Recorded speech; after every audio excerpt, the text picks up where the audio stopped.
And good afternoon, everyone. This is Kilo Charlie 9, Victor Kilo Victor. My name is Jim, and this is the Friday afternoon QSO-VLOG network. This is a directed network, and I am net control. If at any time during this net, should an emergency arise, please notify net control, and we will stand by and allow those in need to access this frequency. Is there any priority or emergency traffic at this time?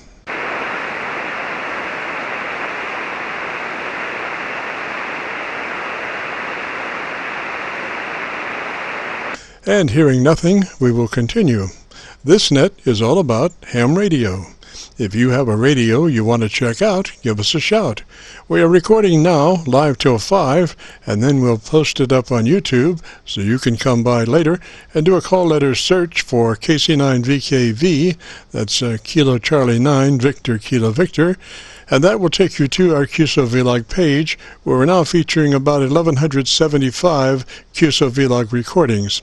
Also this afternoon, we're running 4 Internet SDR receivers, monitoring Rochester, New York, Milford, Pennsylvania, Atlanta, Georgia, and Arlington, Virginia, trying to get a better copy on our 100-watt friends. Now the audio from these 4 SDR receivers comes up on a 6-position rotary selector. Also on this selector is our local receiver audio. And today, our local receiver is running 2 large 10-foot vertical magnetic loop antennas, one aimed north and south, the other east and west. The north and south mag loop can be rotated. They are selected by a 3-position rotary selector. Position 3 of this selector is a co-phase option that many times is 3 to 4 dB hotter than mag loop 1 or 2 by themselves. We do use a lot of rotary selectors in our shack, mainly because there's nothing faster than a rotary switch for comparing multiple signals. Also today we'll be running our input source indicator. So when we switch from an Internet SDR receiver to our local receiver, you'll be able to see the switch and hear the switch. You'll have to check it out on our YouTube QSO-VLOG video. Well, those are our working conditions. How about yours? This is the Friday afternoon QSO-VLOG network. And now let's check in and see if Charlie, K1GZL, is on frequency to bring us up to date on the latest 40-meter band propagation. Charlie's QTH is up in northern New Hampshire, near the Canadian border. Charlie, got a copy? Charlie, got a copy? Yes, Jim, very good. You're peaking a 9 direct.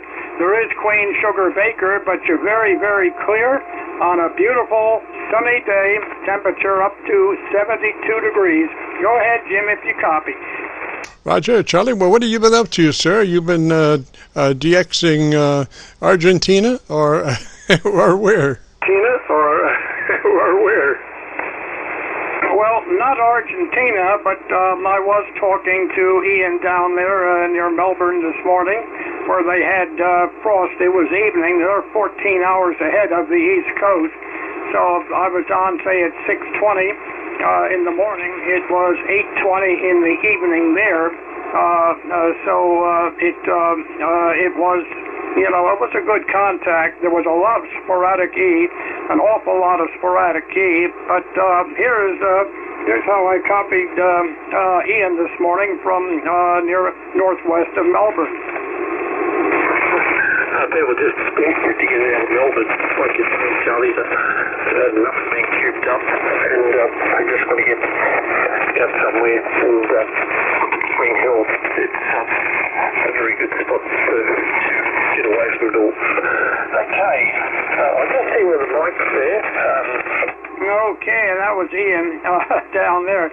By the way, I also talked to Captain Mike, KX4 Whiskey Charlie, and he starts his flying his 2 weeks on. He'll be doing it, I'll be picking him up next Tuesday, and as he heads back from Sacramento, California to Philadelphia, Pennsylvania, I'll pick him up on Thursday at 11 o'clock Eastern on for about 14:20 plus or minus 14:220 on 20 meters as he flies back. Probably at 33 to 37,000 feet. Yes, KC9 VKV, K1G, Z, and an L. Roger, Roger, Charlie. Sounded beautiful, sir. I'm copying on the Milford, PA SDR, and you're about, looks to be about 20 over there, or 20 over there noise level anyway. And gosh, I have this indicator, the RF indicator, that shows me my power amp is on and is doing bright, is doing good.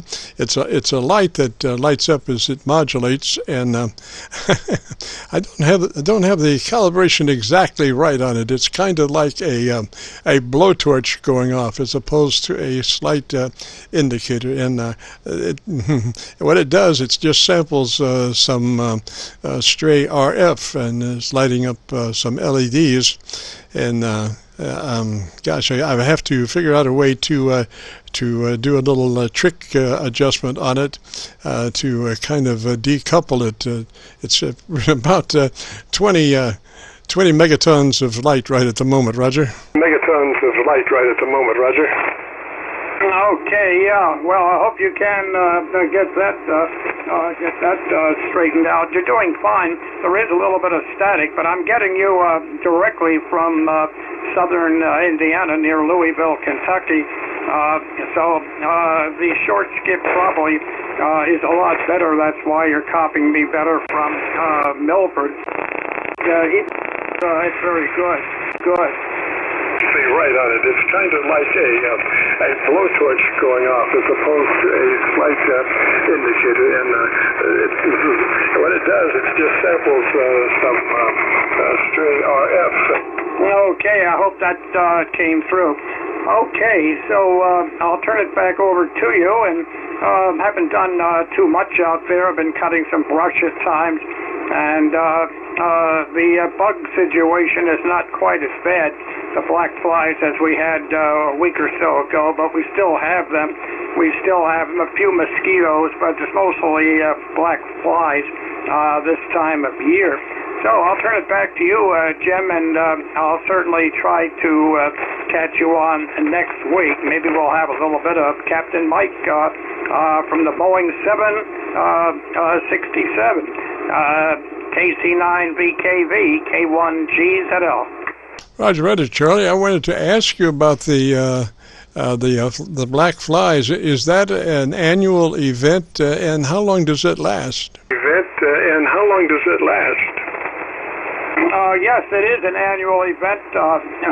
Believe me, every year we get them.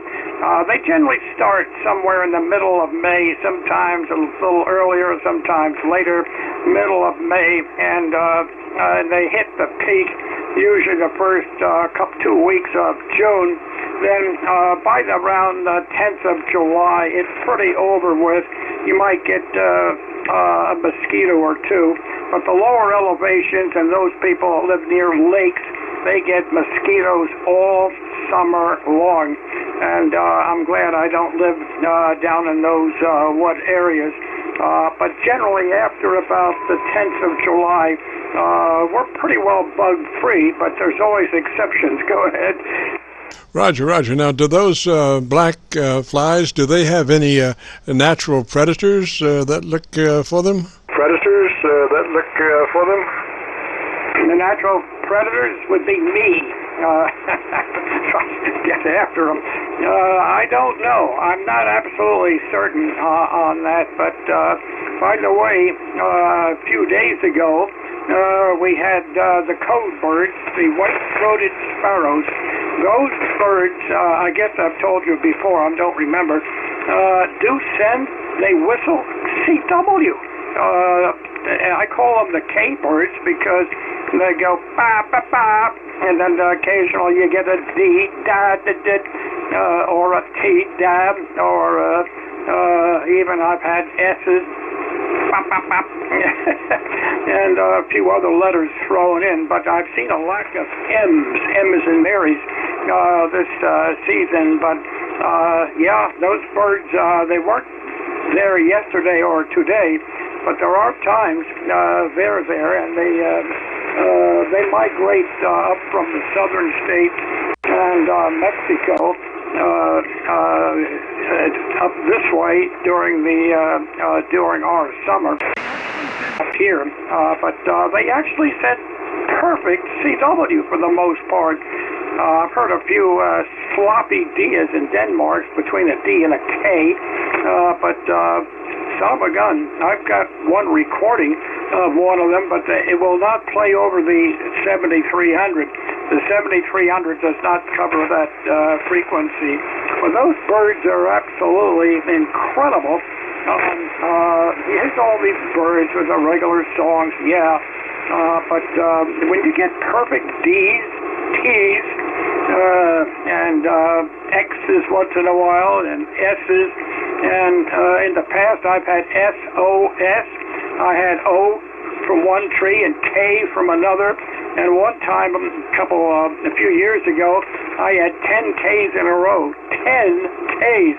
Wow. What big radio school they go to, Jim, I'm absolutely have no idea, but they're interesting. Roger, Charlie. Well, you know, if they get too proficient on that SOS stuff, the FCC's liable to be coming up there trying to capture them birds for transmitting the wrong stuff at the wrong time, Roger. Putting the wrong stuff at the wrong time, Roger. Oh, yeah. Oh, yeah. Oh, boy, I'll tell you. You don't see them on the ground much. They stay in the bushes. Very rarely you see them on the ground. They're just a little bit smaller than a robin. But boy, this were the older days when you had to have CW to get your license. They might have actually passed. Go ahead. Hey, Roger that. I had some birds up here. Last time you mentioned that, I had noticed some birds up here that were sending code, but I couldn't cipher it, too well because I don't really copy code that way. But they were doing the same thing down this way. But I remember, when you mentioned that last time. Well, Charlie, thanks for checking in, sir. Always a pleasure, and you have a real great afternoon and a beautiful weekend coming up, Roger. A beautiful weekend coming up, Roger. Oh, Roger, Jim, and that they could be there. WY2M, who I work occasionally, he lives near Greenville in northwestern South Carolina. About 2 or 3 years ago, there was one morning he heard a K-bird real loud outside his window, real loud and clear. Never heard one since or before, but he heard him, and a month later I had him up here. Okay, Jim, as they say down under, mate, cheers, and we'll catch you next week, and I hope your health stays good and everybody down there. There goes my voice. KX4, I'm wrong station, KC9VKV, K1GZL. Roger, Charlie, 3Z way, sir. You have a great day. This is KC9VKV and the Friday afternoon QSO-VLOG network. My name is Jim, better known in some circles as Dr. VKV, and we're recording now live till 5, so if you have a radio you want to check out, give us a shout. We'll post this recording up on YouTube in the next couple of days. So when you go to YouTube, just do a call letter search for KC9VKV. That's Kilo Charlie 9, Victor Kilo Victor.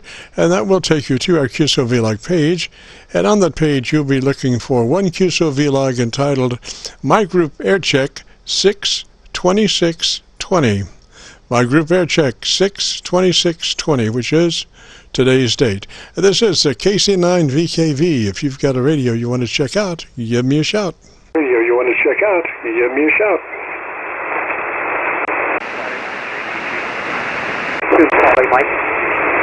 Oh, there was a mic in there somewhere. I was passing by Rochester and heard it. A station with a mic and the call sign. Give me back the call sign slowly, phonetically, please. The call sign slowly, phonetically, please.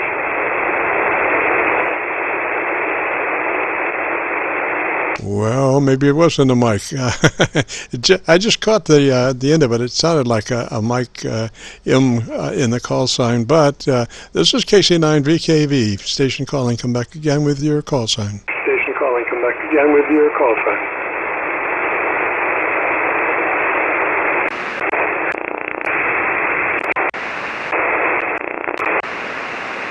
Hearing nothing, I'll just open it up. I thought I was hearing an M at the end of a call sign, but I guess not. This is KC9VKV. We are listening.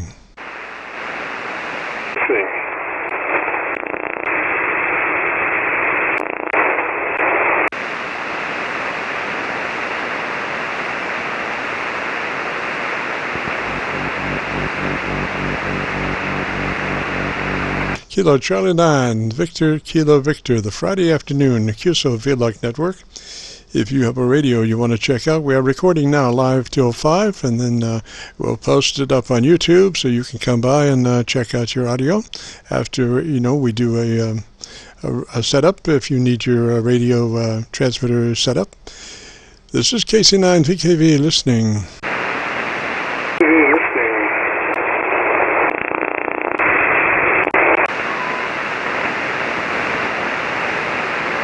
I heard a station back in there, but it's way back. It's towards my noise level. So I don't think that we're going to be able to make it, that station way back in there. But, we have done a 3-part series on UHF, VHF, Yagi antennas, and it comes to my attention that we have not done the final part 3 of that Adventures in Radioland. So at this point we will do this segment, UHF, VHF, Yagi antennas, part 3. And part 3 of the Yagi antennas has to do with targeting, the ability of a Yagi to be aimed. The more elements the Yagi has, the more pinpoint the aim width. Case in point, I have a VHF Cushcraft Big Boomer, 19 elements on a 22-foot boom. This Yagi has been modified from the stock-driven element to a new super-efficient half-wave, half-folded dipole-driven element, which makes it about 3 dB hotter than stock. The stock Big Boomer is rated at 16.5 dB gain. With the revised driven element, the new gain is probably somewhere around 18.5 to 19 dB gain. It's like pointing a laser. Here's an example of what it's like to target a station at 250 miles distance with a Big Boomer. First, as you start to pan into the target, you will probably overshoot the target before you can stop. At the point of stop, you can hear the signal white noise oscillating as the beam shudders to a stop. It's 22 foot long. That's a lot of metal to control on a stop. So now you're slightly past perfect aim. You need to nibble back. And this is done in quarter-second nibbles. It usually takes 2 to 3 back nibbles to be on perfect aim to the target. And you have a couple of inches one way or the other to achieve perfect aim. And you can only get perfect aim by rotor manipulation on the actual target. You can get close by compass targeting and by bearing degrees, but the real targeting can only be done with a live rotor. You aim with your ears. You're listening for background signal white noise. The less background white noise, the more perfectly the Yagi is aimed at the target. Now quickly, let me touch on compass aiming. At Walmart you can purchase a round compass on a clear rectangular piece of plastic. Now I use Google Map and print off a map that has your location and the target location. Draw a straight line from one location to the other.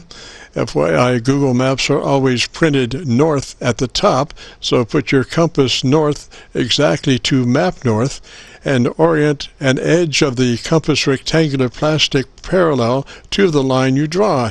You now have copied the angle to a target on your compass, and you can go outside then and under your beam hold the compass right side up, find north on your compass heading, and the edge of that rectangular plastic will now show you the exact angle to target. Just orient your beam boom parallel to the edge of the plastic. A quick note about rotors. You may have some older 3-wire rotors. Well, FYI, they are now making new electronic control heads for those old 3-wire rotors. It just moves them up to today. For only about $50, you can have a 360-degree all-electronic readout and an additional infrared remote control. And plus the target head, you also have a left and right manual control and a very neat resync calibration button. So in taking advantage of the resync button, I've mounted a 2-pole 6-position rotary selector switch on top of the control head, and then I common the silver wire of the 3 wires, so I can now switch between 6 different rotors off of one control head. I have 5 rotors at the moment. You just hit resync when you switch to a new rotor, or a new rotor. So there you go. That I wouldn't be needing to get to that. That was part 3 of UHF VHF Yagi antennas. This is KC9VKV, the Friday afternoon QSO-VLOG network. If you have a radio you want to check out, give me a shout.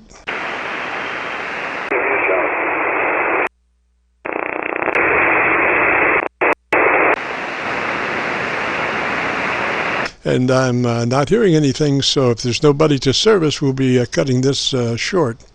The whole idea is to be of service to ones that need it, and if there's nobody there that needs it, we'll be out of here. This is KC9VKV listening. Kilo Delta 9, Papa Golf Golf. Kilo Delta 9 station, come back with the call sign slowly, phonetically, once again, please. Kilo Delta 9, Papa Golf Golf. Roger, roger. And who's playing the keyboards in back of you, sir?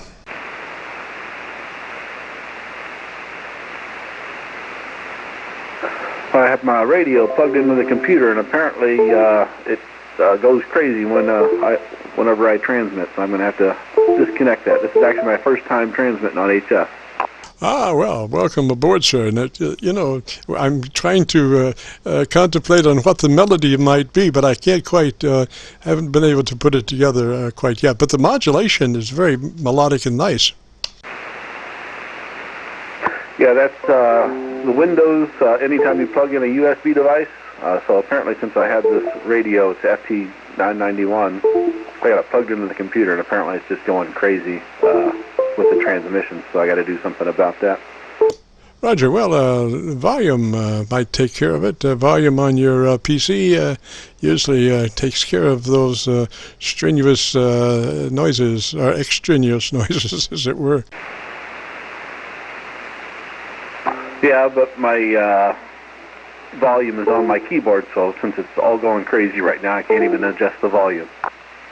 Ah, well, I'll just look at it as an accompaniment, musical accompaniment. Roger? Thank you. Can you restate your call sign? I didn't get it noted down. Roger. Call sign here is Kilo Charlie 9, Victor Kilo Victor. KC9VKV. This is Jim, Juliet India Mike, and we're located near Louisville, Kentucky, just across the Ohio River in Indiana from Louisville. Roger? Well, I'm not too far from you. I'm in Clarksville. Ah, well, gosh, just a stone's throw away, as it were. Well, I will let you get back to it. I thank you for being my first contact, though, and I'm going to try to do something about this computer going crazy. Roger. What radio are you running, sir? It's a Yaesu FT991. Ah, roger that. Roger that. Well, I'll let you get back to trying to regain control over your audio situation. Thank you. I'll say 7-3. Roger. What's the name there, please? The name is Greg. Roger. And that was Clarksville? Yes. Roger, Greg 3, sir. Thanks for checking in. Have a good afternoon and a great weekend. This is KC9VKV, the Friday afternoon QSO-VLOG net. If you have a radio you want to check out, we are recording now live till 5. Give me a shout.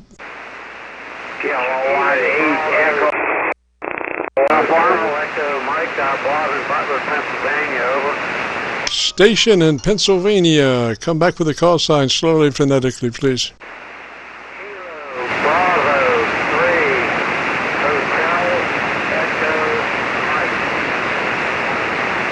Copy.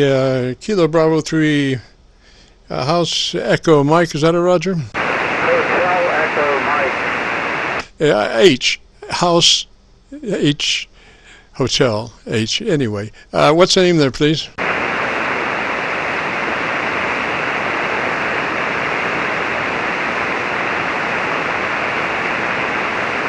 Station calling, this is KC9VKV. What's the name there? Yeah, I kind of lost you there, over. Roger, Roger. Well, gosh, maybe we might not be able to make contact after all. I'm running a KW. Can't hardly do better than that. And if I'm fading out to you, we would probably maybe need to try this another day. Roger?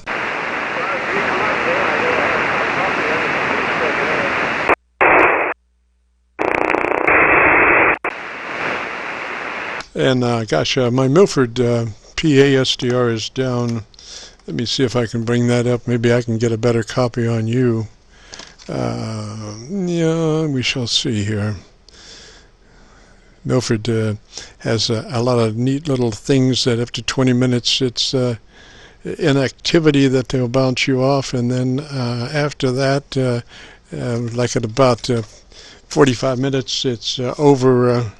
You've overextended your stay and they bounce you off. All right, station HEM station, come back and try it again. I'm going to try to go through my SDRs again to see if I can find one more in your neighborhood. This is KC9VKV. Roger, this is KB. Roger, this is KB3HEM here in Pennsylvania. You're coming in about 5 and 7. I can hear most of what you're saying. I'll send it back to you, over. Roger, I've got a perfect copy on you now going through Milford SDR. And what's the name there? Yeah, Roger, I got a good copy on you, yeah. What is your name, sir? I'll come back on that. What is your name? Oh, my name is Bob, Bravo Oscar Bravo. I copy that as Bob, is that correct? Roger. Roger, Bob. And what radio are you running, sir? Linka DX70PH, over. DX73 what? DX70TH, Linko, over. Give me phonetics on the letters at the end of that.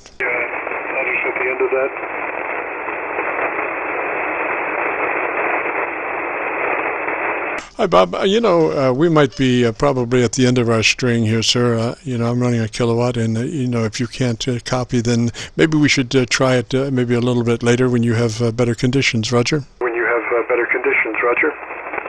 Roger, okay. Kilowatt 8, Echo, Juliet, uniform. Echo, let's see, Echo, Juliet, uniform. Come back with the whole thing from the top, please. Roger, Kilowatt 8, Echo, Juliet, uniform. Larry, Ohio, 59, nice signal, over. Roger, Larry. I copy you fine on the Milford SDR, Roger.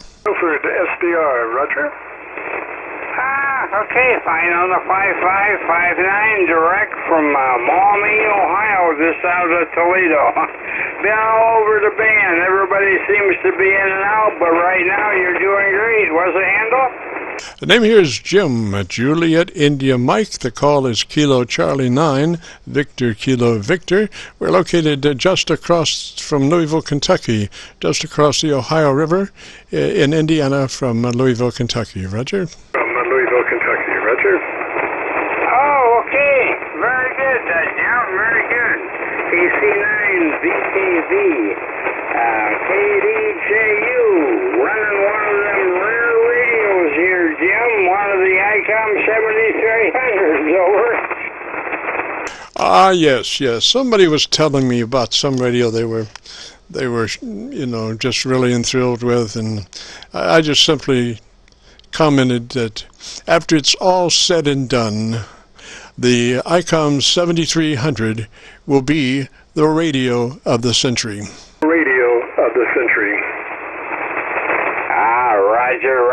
Roger. I don't know. They've sold hundreds. I've had this one for almost 3 years. Bought it used a long time ago, and it's a great little radio. I got 3 other ones here, but I always seems to drift back to this one there, Jim, over.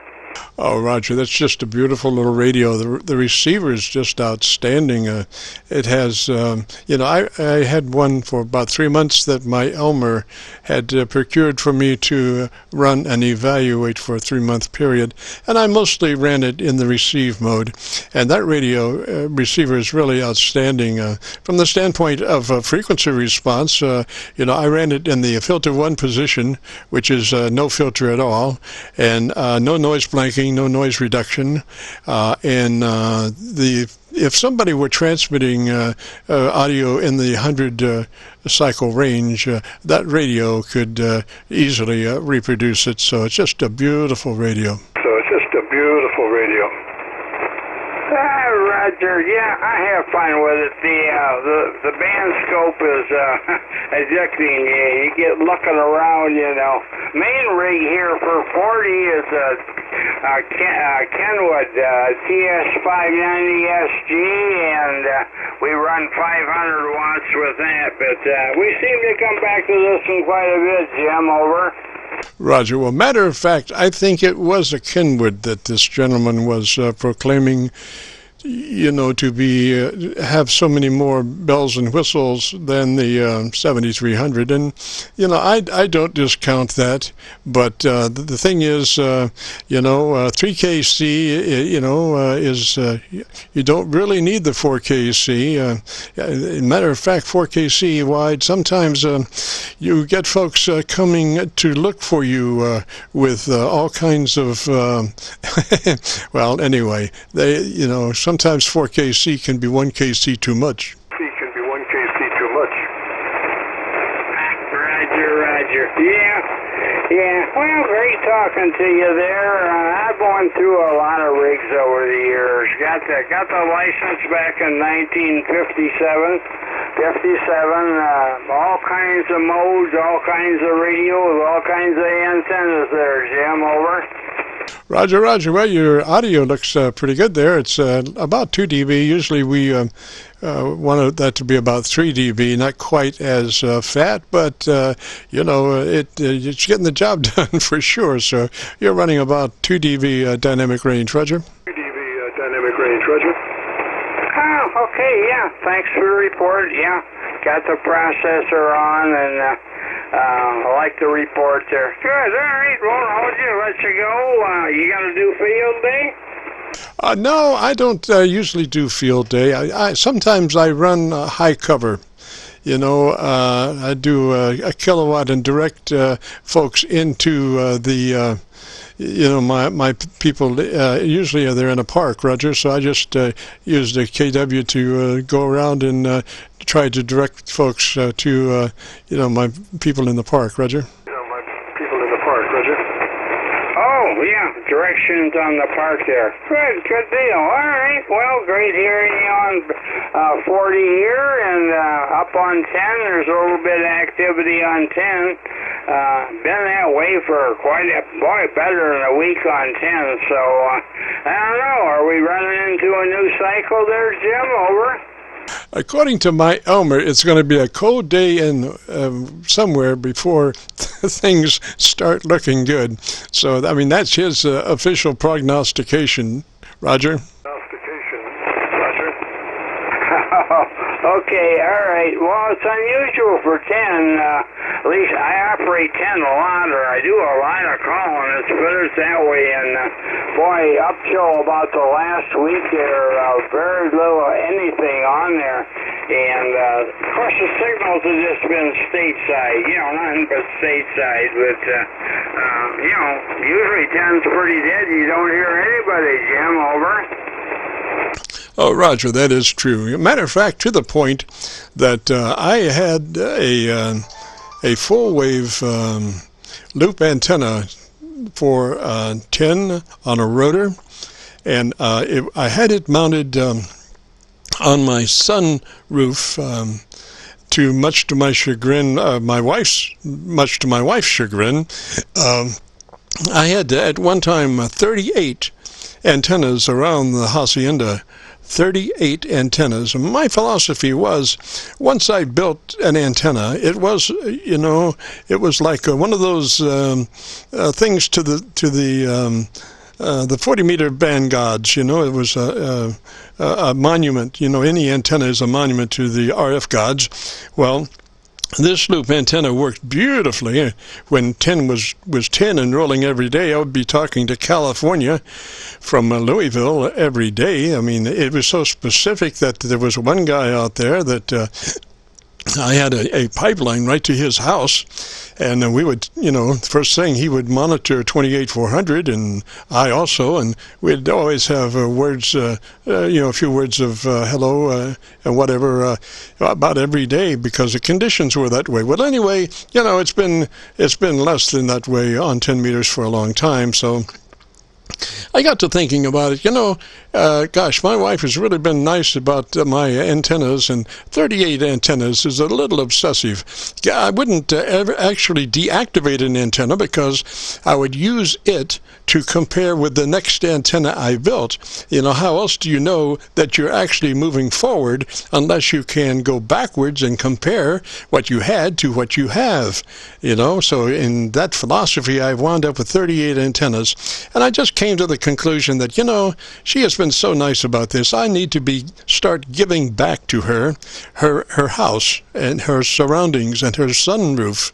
And so I did deactivate my, this 38-foot four-wave loop is like a 10-foot. It's a rectangular. Was a rectangular antenna PVC on a PVC frame and RG8 used as the element, and it was 10 foot on the horizontal and 8 foot on the vertical.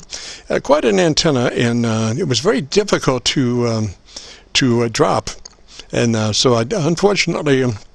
I did get a little rotor damage when I dropped it, but at least, the thing is, it's always a good drop when you can walk away. You may suffer some mechanical damage along the way, but the most important thing when you're dropping an antenna is that you yourself walk away unscathed. So I made it a point to do that, although like I say, there was some rotor damage, but I probably don't have, be using that rotor anyway.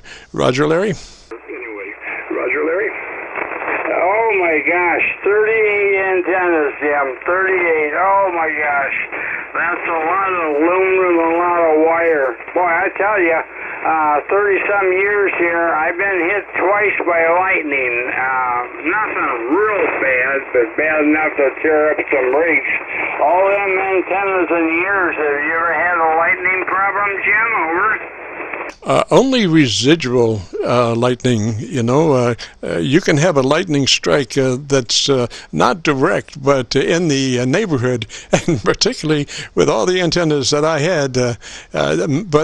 My philosophy was at the first crack, I would be in the Radio Shack disconnecting antennas, and I had it down to, a lot of these antennas went into multiple switches, particularly rotatables.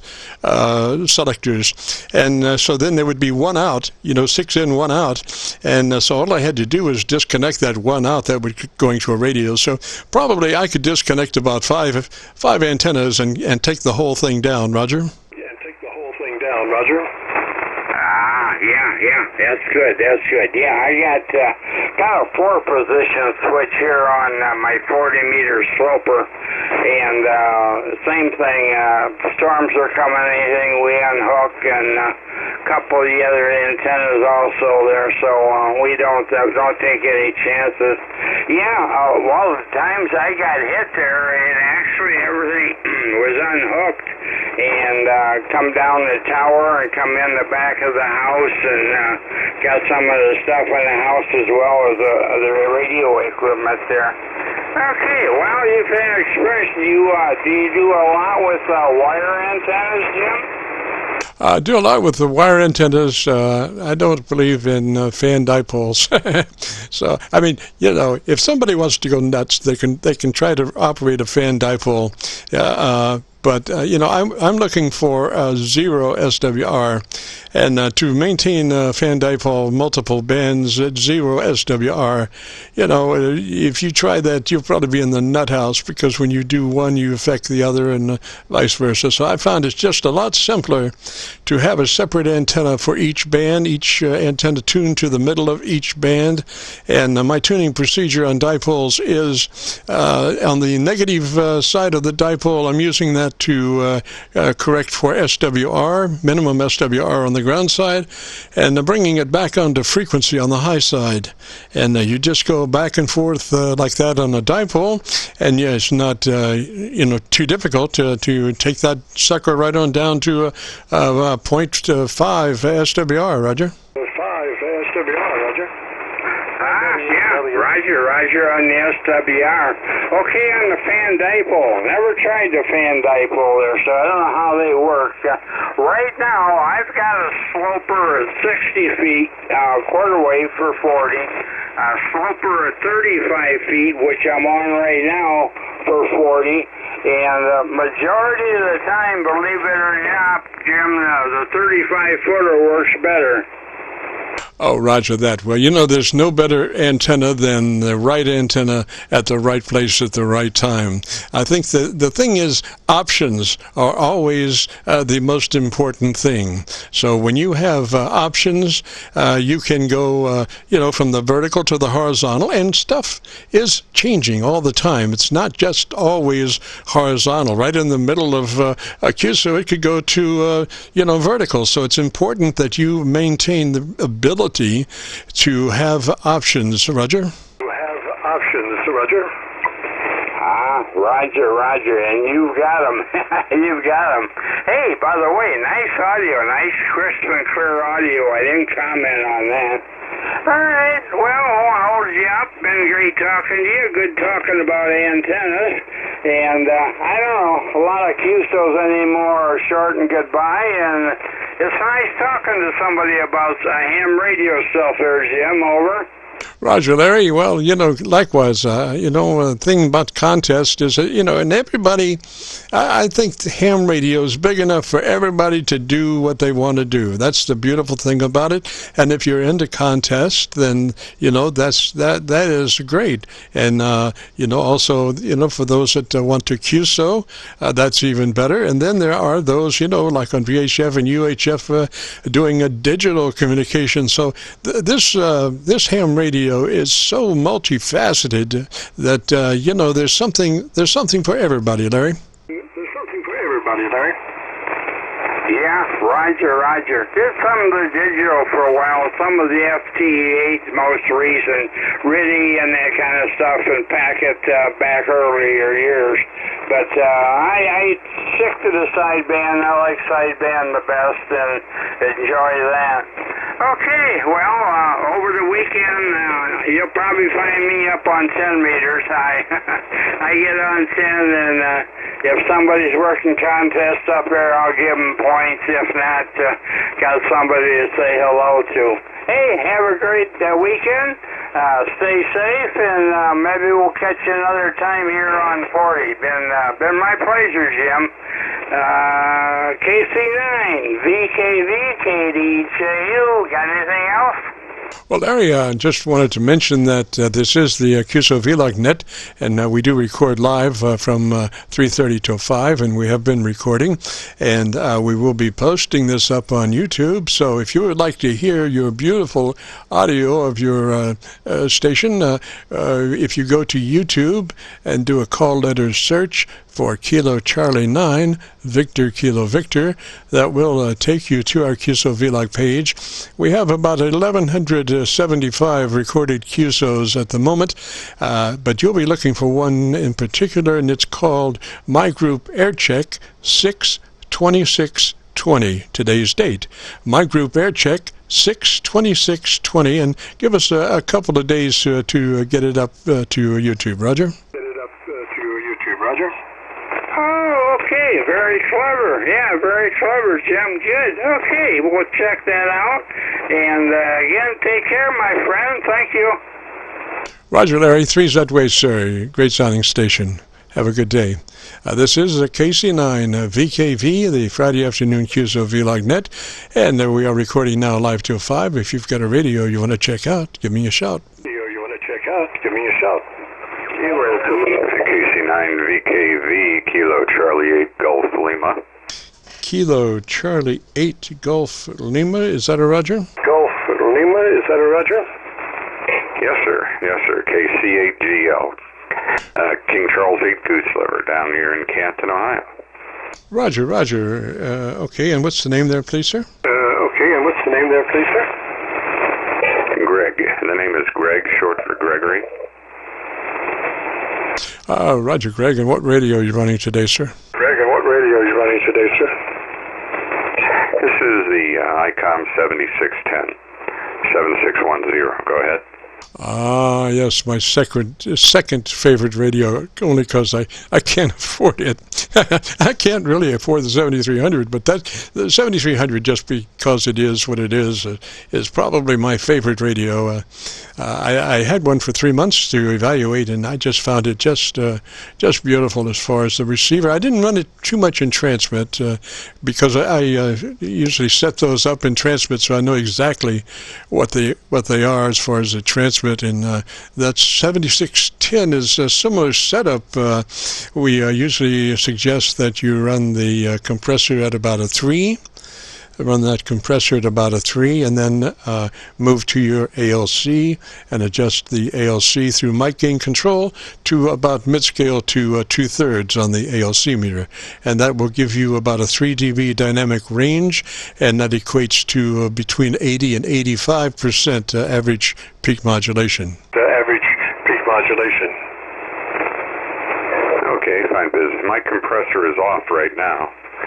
And there the compressor is on wide, and that's about it. I just heard your beautiful signal, and I had to say hello. And you're doing a great job here in Canton, Ohio. So listen, 73, I'll let you get back to some other folks here. You sound great. KC9VKV. And by the way, name and what's the QTH again? I might have missed it. KC8GL. Roger, Greg. The name is Jim, Juliet India Mike, and we're located just across the Ohio River from Louisville, Kentucky. We're on the Indiana side of the Ohio River, right at Louisville. And gosh, I'd be remiss if I didn't ask you about your antenna system, sir. You're mystified about my antenna system? Well, just what it is, to document it. Okay, well, here it comes. It is a Fritzl, Fritzl, Fritzl. You probably might know it as an off-center fed dipole, but it's a honest-to-God Fritzl made by the Hofi Corporation in Germany, and I purchased this about 4 years ago. It's built like a tank, and surprisingly, I have resonance on 6 meters, so that was a plus, but that's what I'm using. The apex is up about, I'd say maybe 50-60 feet, and it's in an inverted L configuration. KC9VKV, KC8GL. Roger, Greg. Now, that is it one antenna that's resonant from like 160 to 6? It resonates on, let's see here, 6, 10, 12, 17, 20, 40, and 80. You can modify it so it will resonate on 160. If you read EHAM, there's a gentleman who's done it, and it works quite well.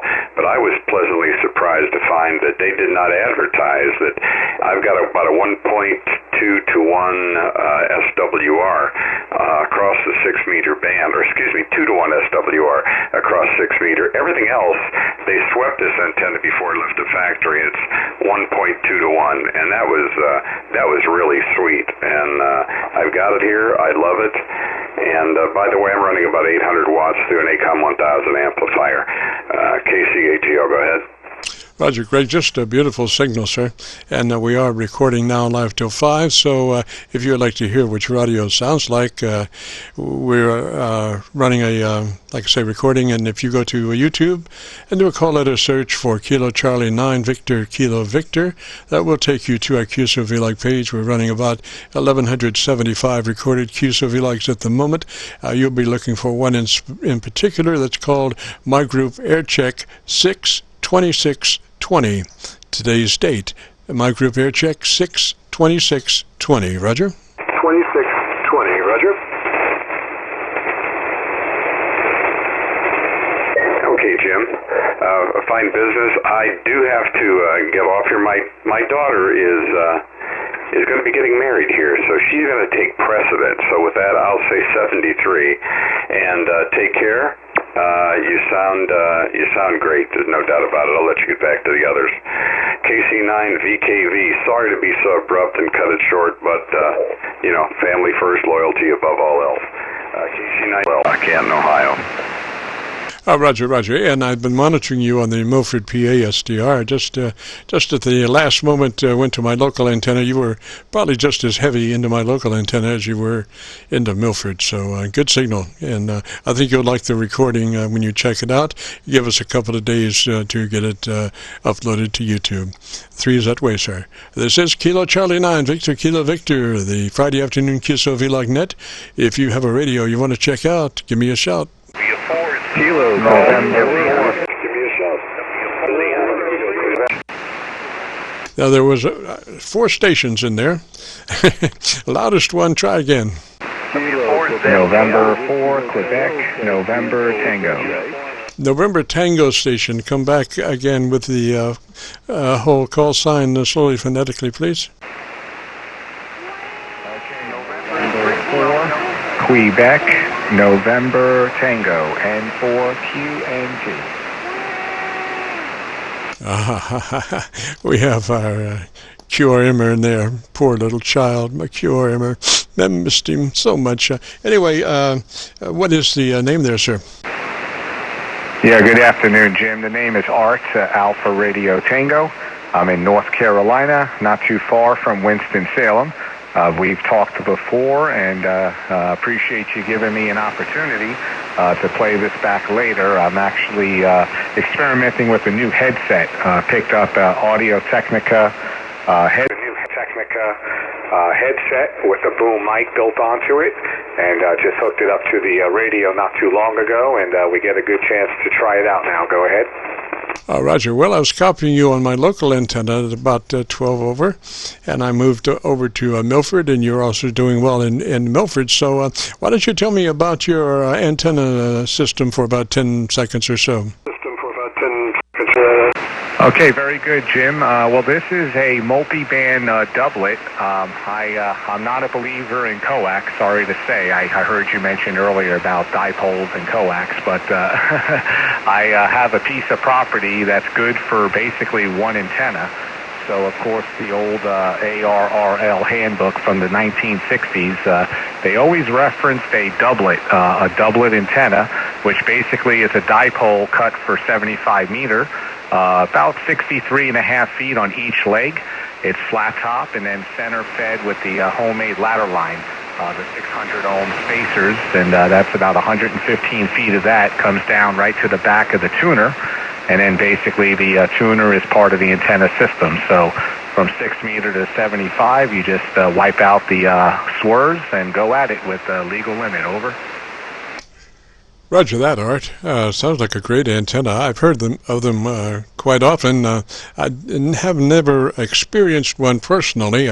I just have used the dipole, and everything that I have, AV'd against the dipole simply has been hands down, well, not necessarily all the time the best, but 98% the best usually, and ties the rest, And I run two 10-foot vertical magnetic loop antennas, one east and west and one north and south.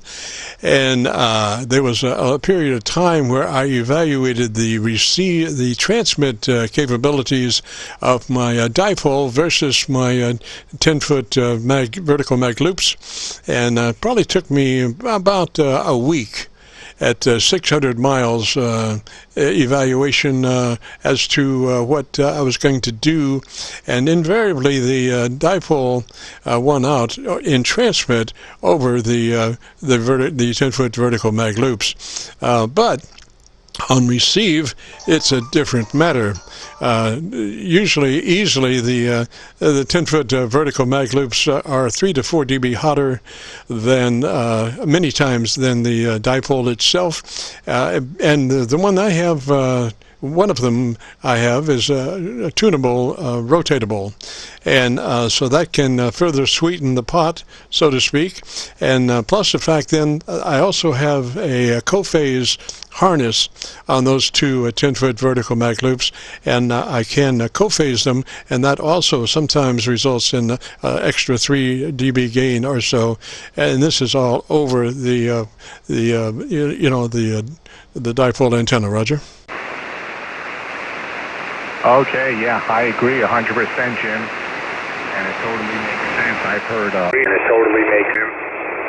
totally makes sense. I've heard many great stories about the magnetic loop antennas, primarily for diversity receiving, and that's amazing. That technology, the diversity receiving, and basically twist as phasing control. And when you can control the phasing and null out certain noises and man-made noises and things like that, and pinpoint the direction a signal is coming at you with, and boy, that makes for a whole different mode of operation. That's a great thing. So, yeah, there are many stations now that are adapting to, say, diversity receiver, where the radio can accept that and hook that up to a sub-receiver and then control the phasing. So, really good stuff. You can actually just do that with software and just the everyday other dipole out there on, like, say, antenna B.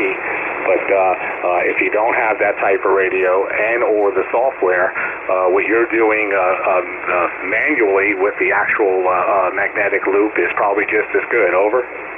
Roger, the thing is, the larger the loop versus the frequency, the less true directional characteristics the loop exhibits, and these are, like I say, these are 10-foot diameter mag loops on 40 meters, so they're fairly large for the frequency, and therefore the directionality is not as acute as it might be if they were smaller loops, and that also is why they may co-phase very easily when one is actually pointed east and west and the other is north and south. You wouldn't think that you could get much gain co-phase with a situation like that, but like I say, they are large for the frequency, and that therefore not as directionality prone, and so they do cum up nice in co-phase mode. Roger. So they do cum up nice in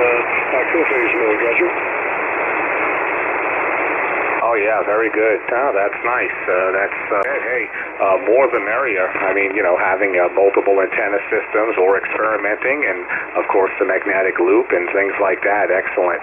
All right, so as far as the tonality here, perhaps, just wondering, this is the SDR, a non-SDR transceiver. The mic is the Audio-Technica, the BPHS1, Bravo, Papa, Hotel, Sierra number 1. And has a little dynamic element right off the boom on the headset. So happy to give this a workout here for once, and get to hear it now later on in the vlog on YouTube, of course. So that'll be a treat to hear the audio profile and a little bit 5.5% compression here, and bandwidth approximately 60 low cut out to about 34 on the high. So filling up the envelope. Go ahead. Roger, yeah, I'm looking at your audio on a frequency meter, and you're down, probably rolling out about 300 cycles, but it is very nice. You do have a very extensive range of frequencies in there, and it does sound really, really nice, and I think you'll enjoy it. And the windscreen on that boom mic is very nice. Usually, sometimes they're not quite as good as what they could be, but yours, I heard no mouth noises at all, so it really is very transparent. Roger? Oh, great, Jim. I appreciate that. Yeah, I was wondering about plosives and things like that. So, yeah, the little foam that comes with the mic included, and obviously and hopefully working out great. About 3.5, almost 4 inches away, so from the mouth here. So works great. I appreciate it. Now we got a good chance to try it.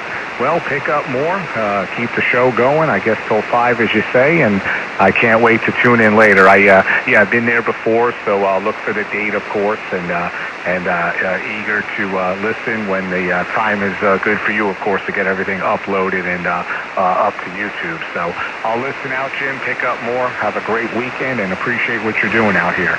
KC9VKV, N4QNT, Art in North Carolina.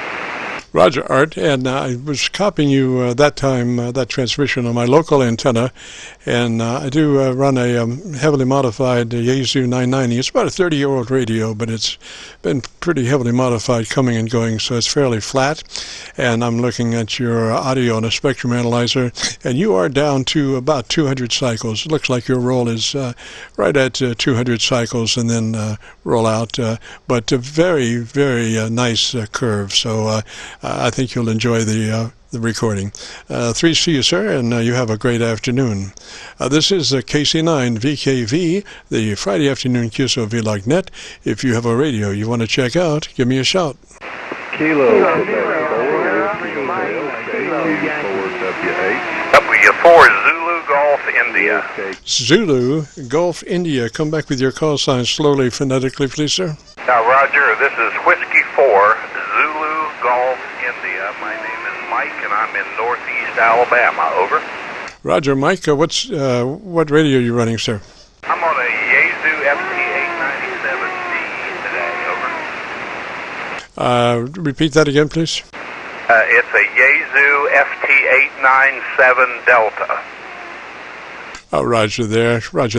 It sounds really, really great. You got a lot of upper mids in there for intelligibility. So what do you normally do? Are you QSO or contest? I just QSO.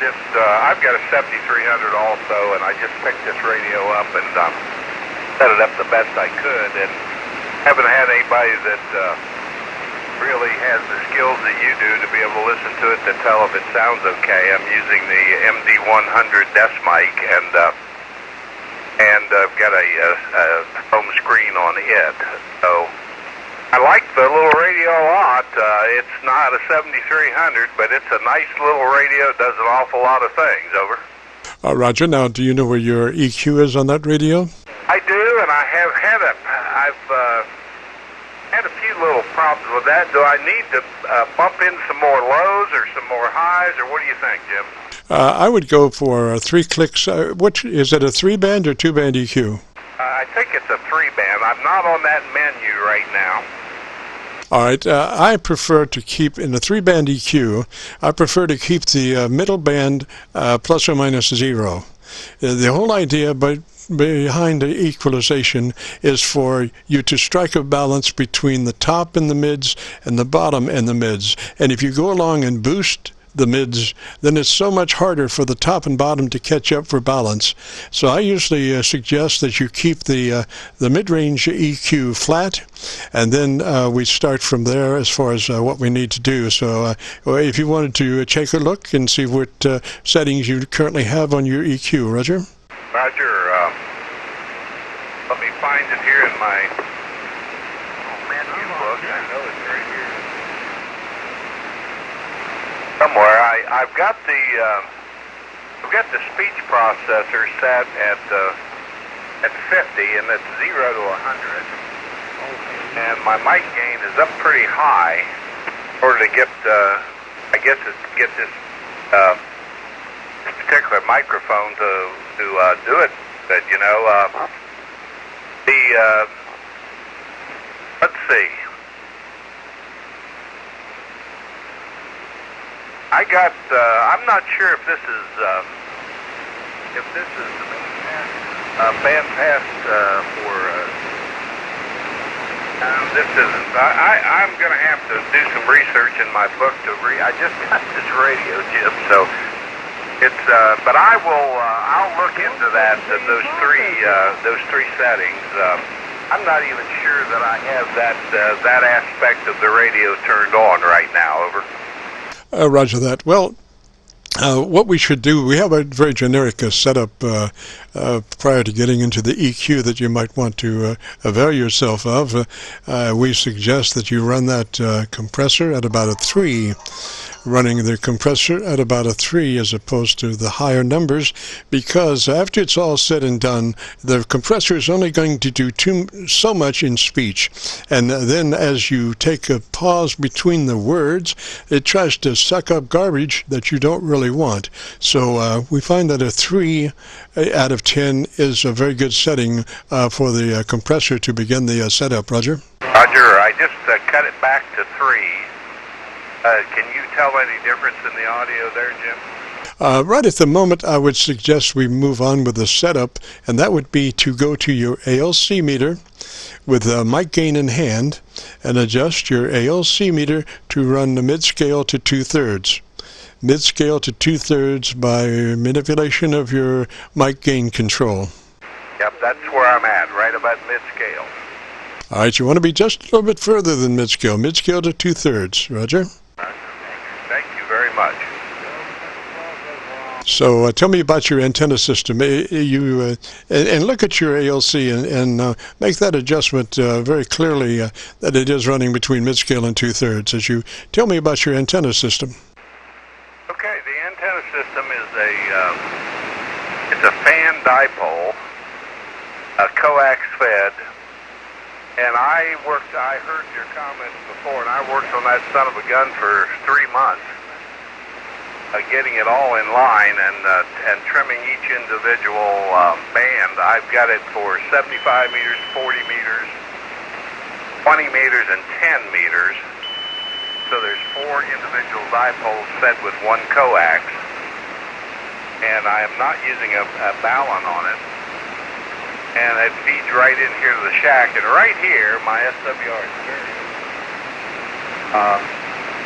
I'm not sure how good it is in other places. Hold on just a second. I'm going to try to find my ALC meter here. What's that processor on? It sounds better.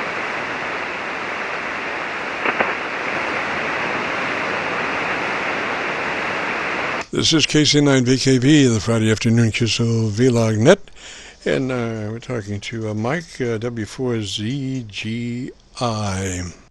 Okay, I'm on my ALC right now, and it is peaking right at mid-scale, just a little over mid-scale, Jim.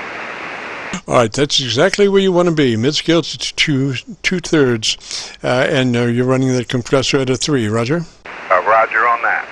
All right, now the thing is, and we have a little game that I suggest sometimes folks play, and it has to do with using your voice to its fullest capabilities. And what it is as you're looking at your output meter and sideband, you can assume that that is like a VU meter. And the whole idea as you speak is to keep that needle in the sweet spot. And you can do that by way of the tempo of your words, the rate of your speech, and also the volume of your words, the uniformity of your words. And the whole idea is the game is to keep that meter right there at the sweet spot on your output meter. Roger? Roger. Okay. I'm on my DSP right now, on the mic equalizer, and right now the bandpass DPF width is 240 hertz, it says here. And the high HFF cutoff frequency is 100. And the low pass Station, the frequencies in use, please. is 1970, over. Roger. So essentially it is a 3-band EQ? 200, you moron.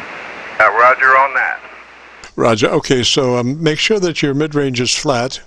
And then what you need is about 2 or 3 clicks on the bottom end at around 100 cycles or so, or just, put 3 clicks boost on your bottom end.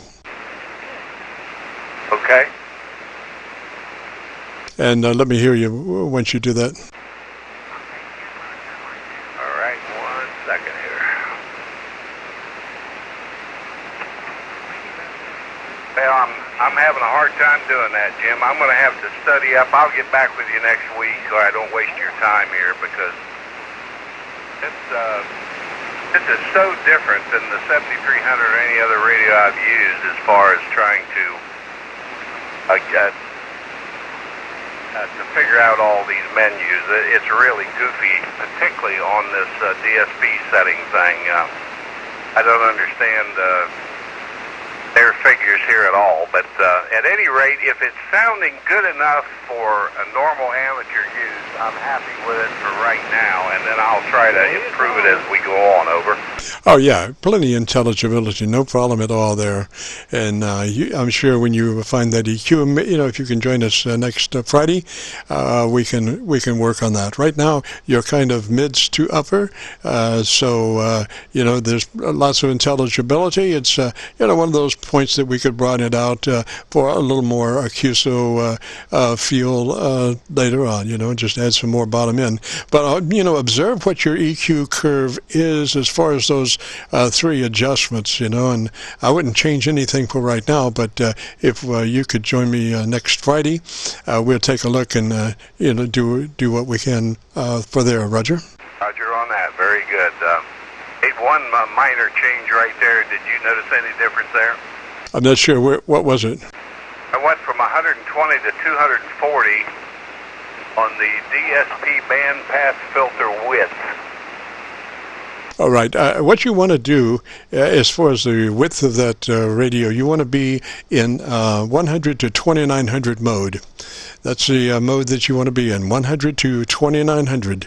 There's no reason to compromise on the top end there, so I would, the bandpass, I would set that for 100 to 2900. Okay, I appreciate it very much, and you do a great job, and you have a wonderful signal here in Alabama as normal. I listen to you a lot, and sure appreciate your help, Jim. KC9, I forget, W4ZGI, I'm sorry.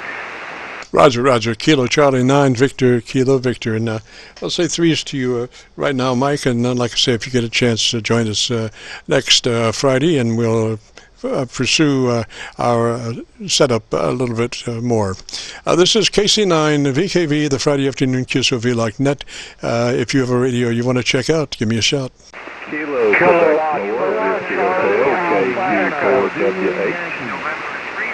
There's a WH in there.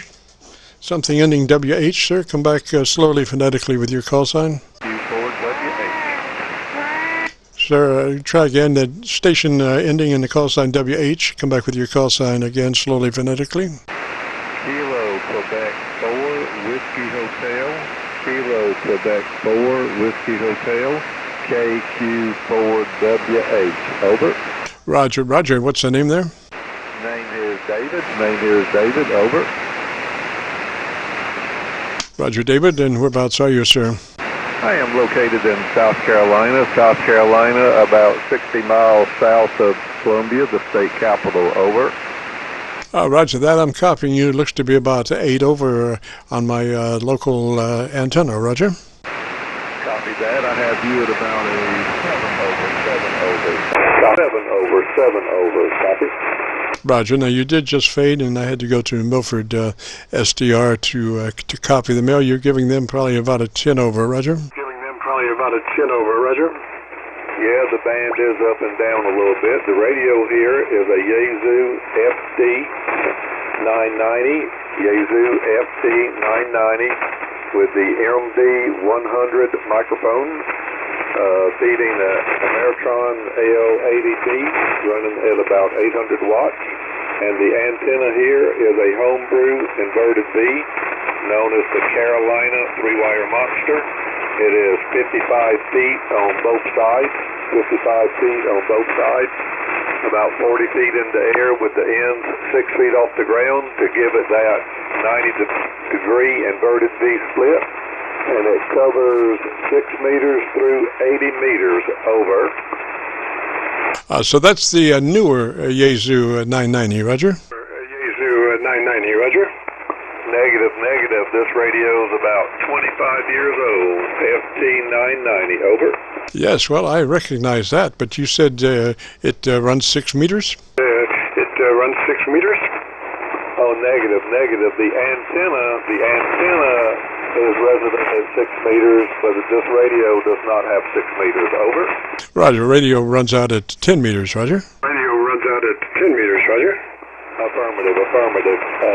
The antenna was not designed for 6 meters, but it was just luck of the draw. It happens to be resident on 6 meters, over. Roger. Well, we are talking on brother and sister radios. This is the radio I am on is a FT990, a pretty heavily modified coming and going, but it is basically a 990.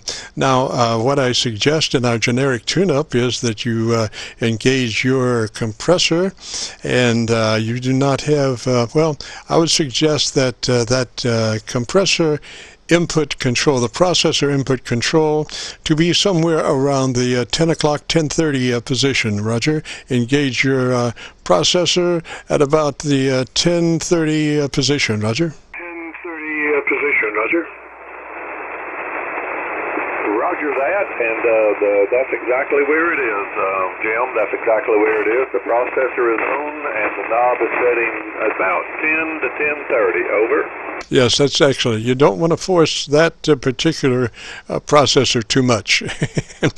About that position is about the best that you can do. Now, go to your ALC meter and adjust your mic gain until your ALC meter is running a mid-scale to 2/3. Now, you know that ALC meter does not run all the way across the meter area. It only runs about halfway. So what you want to do is adjust it to where you have some daylight there towards the end, but pretty close to the end of the ALC reading, Roger? To the end of the ALC reading, Roger.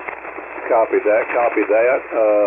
My voice peaks are going up to about 80% of the blue bar. You said you were running a 990, so I'm guessing it's got the same meter. So the ALC voice peaks are going up to about 80% of that blue bar, over. Roger, yes, absolutely ideal. Now, I know that radio does not have EQ, so I'm trying to think how we could possibly get some EQ. How close are you working that mic? About 2 inches, and it is a desk mic, the MD100, over. Yes, I'm familiar with that mic. All right. What I suggest is that you move back 3 inches. Move back 3 inches. What we want to do is do a reverse proximity effect. Proximity effect is the closer you work a microphone, the bassier it gets. So we want to do just the opposite of that. I want you to move back 1 inch or so more away from the microphone. And also consider that that's going to shift your ALC reading. You may have to increase your mic level just a little bit to get back to the same position that you are at 2 inches or 3 inches. At 2 inches or 3 inches. Okay. The voice peak. This is about 3 inches. And almost no voice peak, so I'll turn the mic up a little bit, over. All right, go ahead and turn it up there and get back to where you were before. Okay, this is about 3 inches. Had to turn the mic gain up a good bit. And now 3 inches away and peaking at about 75% of the blue scale. Over. Roger, you have gained just a little bit there, but you also lost off the bottom end. So I would say split the difference. Split the difference. If you can dissect an inch, do that about halfway from where you were and where you are, and that will give you a little more top end and not quite so much roll off the bottom end. Roger. Quite so much roll off the bottom end. Roger. Roger that. Okay, that's splitting the difference a little bit and getting the voice peaks up to about 80%. Up to about 80%. Over. Roger. Okay, now, and the important thing is, with that microphone, you must stay on axis because you need a little more top end, but unfortunately, your radio does not have an equalizer, so you can't just crank in a little more top end. So what you need to do is pay particular attention to your on-axis delivery to that microphone. Don't turn your head and look away as you're talking because your top end will fall off dramatically. So just stay as much on mic as you can, Roger. On mic as you can, Roger. Roger that, Roger that. Yeah, it's real easy to see that if you take your direction away from the microphone, the ALC falls off really quick. Over. Roger. Well, it's more the frequency range that suffers. When you start getting off axis to that microphone, you start losing that top end, and you can't afford to lose much top end. You might consider in the future a replacement for that microphone. You could even go to a condenser microphone and use an external mic preamp with a phantom power supply to drive your condenser microphone, and that would give you a whole lot better top end audio articulation. Roger. Audio articulation. Roger. Copy that. Do you have a suggestion on what mic that might be? Over. No, I don't. It's just would be at your leisure. Maybe. Well, gosh, I can't even say for sure. My situation is this is a homebrew microphone running into an ART preamp, so I can't really tell you specifically a microphone, but most condenser microphones would do well, particularly, like not necessarily very expensive, but there's a company called Musician's Friend that has a lot of less than, tremendously expensive condenser microphones, and a lot of those would do to do well, and as long as you're doing, you could put in an equalizer that would allow you to shape your audio. Matter of fact, I would start with the equalizer first, if you could, and that would help you with the mic that you have, an external mic equalizer. Roger. Equalizer. Roger. Equalizer. I'll do a little bit of research on that, sir. Also, been somewhat in the market to replace this radio and upgrade to one that's got 6 meters. Was looking at possibly being familiar with Yazoo, moving up to the FTDX3000, FTDX3000, unless you've heard some bad audio reports off of those radios. I heard you talking to the other station about the 7300, and I also know that radio has got a good signal and a good receiver too, but kind of drawn to that DX3000. This is Kilo Quebec 4 Whiskey Hotel for ID. Roger. I definitely would go with a 7300 for the bucks for the bang, or bang for the buck. That 7300 is just a beautiful radio. I definitely would recommend that 7300, Roger. That 7300, Roger. Roger that. Well, I appreciate the tips on the audio. I'm sure you got some tips. Good signal reports, and we've made a few adjustments. Again, I'm running about 800 watts on an AL80B into that homebrew antenna, and I appreciate your time and your tips and suggestions. Over. Roger, and I'm looking at your audio on a spectrum analyzer, and the way you're working it right now is just pretty much ideal. I mean, you do have a nice balance there. You could have more top end, you could have more bottom end, but right now it's balanced with what it is, Roger. Copy that, copy that. Well, as the old man once said, if it's the best you got, it's the best you got. And if it's doing all it can do, then we'll call it a good day. Over. Roger, roger. Now, I would just say concentrate looking at your output meter on sideband. Try to keep that needle up there at the sweet spot. That involves the rate of speech and the uniformity of the words that you're speaking. And just try to keep that meter up there. Roger? Roger that. Thank you for the time and thank you for the tips. And we'll be breaking with you and let you pass it over to the next person standing by. This is Kilo Quebec 4, Whiskey Hotel in David, South Carolina. A huge thank you for your tips, sir, and 73s. And I'm familiar with your YouTube site, so I'll be looking in a few days and review this audio report. KQ4WH, 73s, and we clear. Roger, roger. And I do have an input source indicator. And this, I don't know if you're familiar with that, but the input source indicator follows me as I switch from the different SDRs to the local receiver, and so it's down in the right-hand corner. And every time I make a switch from one to the other or back and forth, it just follows me. So you might, check that out, so you'll find out what you sound like in different places. So you'll be looking for my group Aircheck 62620. The title, My Group Aircheck 62620. So David, threes to you, sir. Have a great afternoon and a beautiful weekend. This is KC9VKV, your Friday afternoon QSO-VLOG net. And if you have a radio you want to check out, give me a shout. November 3 from... You want to check out? Kilo Charlie 4, Echo November Lima.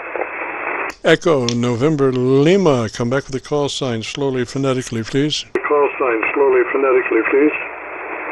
Yes, Kilo Charlie 4, Echo November Lima. I talked to you the other day about that. I still have the settings the same way. Over. His name here is Doug, Delta Oscar Uniform Golf.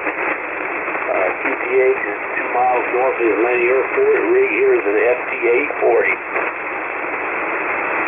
Roger, your location is Georgia. Is that a Roger? Georgia, is that a Roger? Yeah, 2 miles.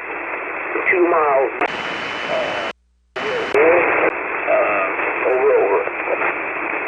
All right. Give me about 10 seconds on your antenna situation. Let me hear what antenna you're running in about 10 seconds. Roger? Antenna you're running in about 10 seconds. Roger? Running in out here in the backyard, about 30 feet up off the ground.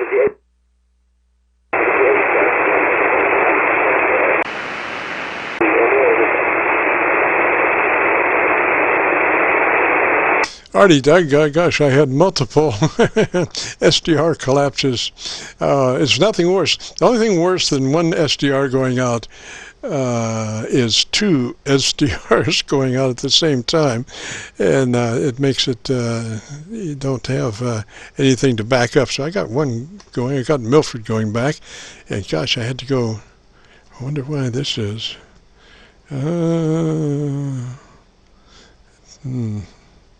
Don't know. I got to. Oh, okay. Amazon came up, and you have to watch these fire tablets because they love to bring you back to Amazon Prime for some strange reason, and then when you do get it back to where you're going, it has had a frequency change. So, okay, that's right. All right, so, gosh, Doug, so goes the world. What radio are you running today? So goes the world. What radio are you running today? FT-840, over. Is that FT-840? Is that FT-840? Yes, that's correct. We have the FT-840. Runs probably about 100 watts, something of that nature. About 100 watts, Roger. All right. Well, it's what I can copy of you. It sounds pretty good. I can your audio is fairly intelligible. I just need to concentrate it on it just a little bit more. So why don't you tell me something about the radio that you really like? Radio that you really like. Well, about the radio, let's see here. Let me set this hold on a minute here. Okay. All right. About the radio used, a gentleman had it up there in Canada. Let me see, get a little bit closer to the, let's see, is this ALC? Yeah, there we go. I brought it up. Trying to get this mic, there we go. Trying to get this audio up just a little bit. I had the meter set on the wrong way, but I bought this radio a couple years ago from a gentleman up there in Canada. It's good radio. Seems to work pretty decent. But that's basically it. It's been a good radio. Roger that. Okay, I'm using my SDR down in Georgia now. So, gosh, we're probably next door to you there. And what I suggest is double check your processor to be sure that you engage your compressor and run it at about a 3. Adjust it for about a 3 level. Engage your processor compressor at about a 3. Roger. Compressor at about a 3. Roger. Yeah, we had talked the other day about that, and I've got it on the same setting that we had when I talked to you the other day. Over. Roger. Looking good. Might be just a little warm, a little bit hot into your ALC.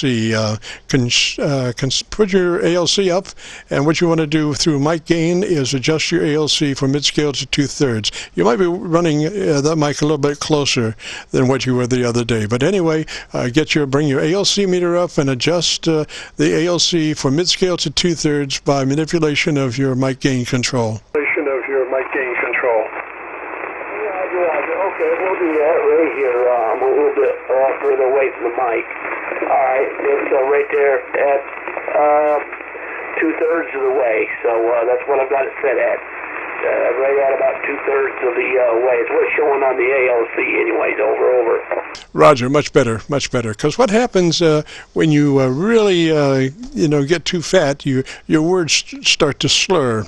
And it's loud, but it's not very defined. It's just kind of up against the wall, And what I'm looking for in adjustments of a radio is a nice loud radio, about a 3 dB dynamic range, which means your average percent of peak modulation is going to be 80 to 85%, but it's very transparent in that you can't hear the compressor compressing and you can't hear the limiter limiting. It just sounds very natural, but it's loud, Roger.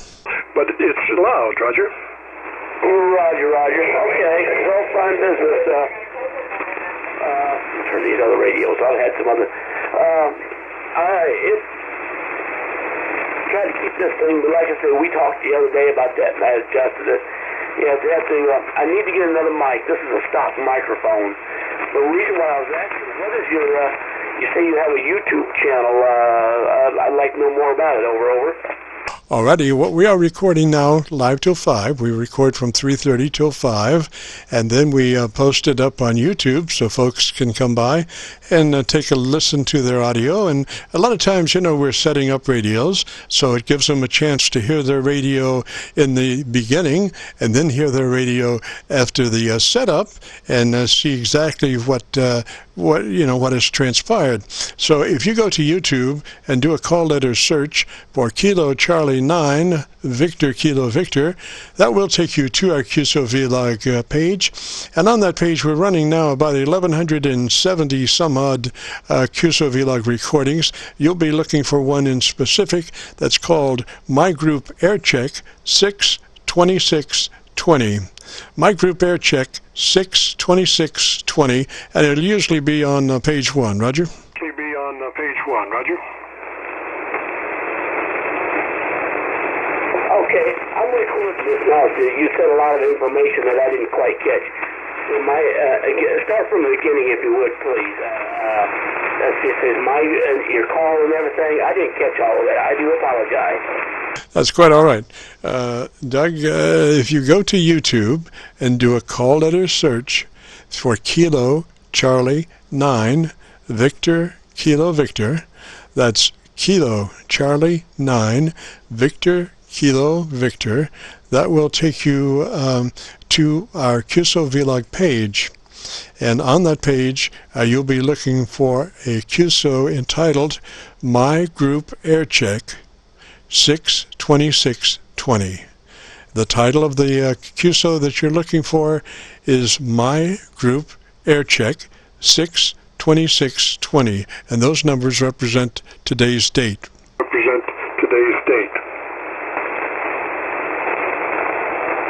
Okay, fine business. I've got that, and I'll check that out. I really will. Okay, well, I heard you in there, and just heard you talk about YouTube, and hey, YouTube's the learning experience. Believe me, I've learned a lot. Radio theory and other good things on that. So I'll check it out, and I'll let you go, and maybe somebody else wants to come in there and do an air check. But appreciate that, and thank you very much. And I'll talk to you later. If I have to hear you in there again, I'll give you a shout. This is KC4 Echo November Lehman, and I'll be clear with you. Roger, Doug, 3 Ways, sir. Thanks for checking in. And if you get a chance, join us next Friday on this frequency. We run between 3:30 and 5, so join us if you can. And gosh, our time has run out, and I've turned into a pumpkin very traumatically. Yeah. And so I got to get out of here. Again, I don't know where the close to this thing is, so I'll just say we've enjoyed it, and hope you have. And if you have and participated and want to hear your audio again, if you go to YouTube and do a call letter search for Kilo Charlie 9 Victor Kilo Victor, that will take you to our QSO-VLOG page. And on that page, you'll be looking for today's air check, which is called My Group Air Check 62620. Today's date, My Group Air Check 62620. And with that, we got to get out of here. We've enjoyed it. Hopefully you have, and hopefully we've been of service to some folks. And so we're going to now return this frequency to normal amateur radio use. This is Kilo Charlie 9 Victor Kilo Victor, clear.